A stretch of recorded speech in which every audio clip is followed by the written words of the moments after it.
I one day heard quite a big open cloud burst at my home, and I thought, oh, it would be cool to record that rain sound. And then over the next few weeks, I kind of sampled various sounds of thunder and birdsong and wind, and eventually had some samples which we could use as source material. We'll start by listening to the birdsong.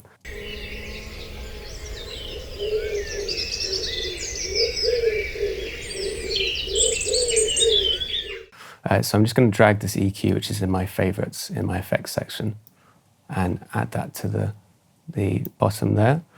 And I've got here a notch here, which I'll set to 440, which is the frequency of an A, just below middle C.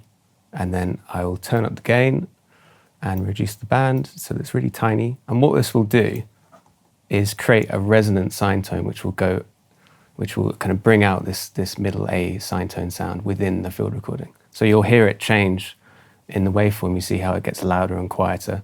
The louder the waveform is, the more of that sine tone we're probably going to hear. So I'll just listen back to this now, having put this in, and see what it sounds like.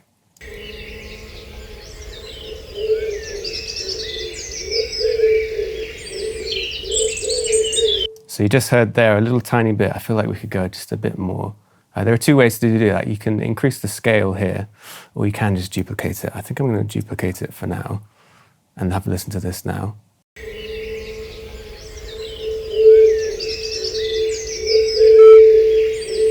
So you can hear there, I almost did it a little bit too much. So I'm going to turn the scale down on this one.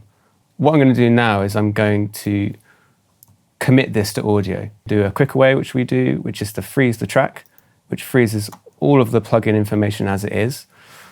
And then I flatten that, and that commits it to audio. And you'll see the waveform will change.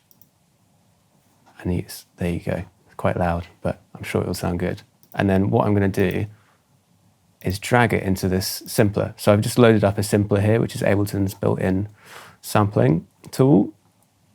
And I'm going to drag the sample in, and we can play this. I'm just going to move the start point along because I know that it's a little bit quiet at the start, but we'll be able to play this. Dan, do you want to have a play on the keyboard?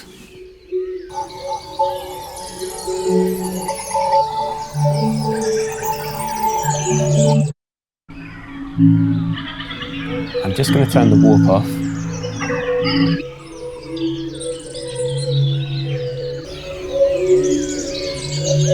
So you can hear there, we're still preserving all of the nice kind of bird sounds, and even the pigeon is still there. But it's definitely got a resonant tone, which is what you'd gravitate towards, I think, when playing with samples like this.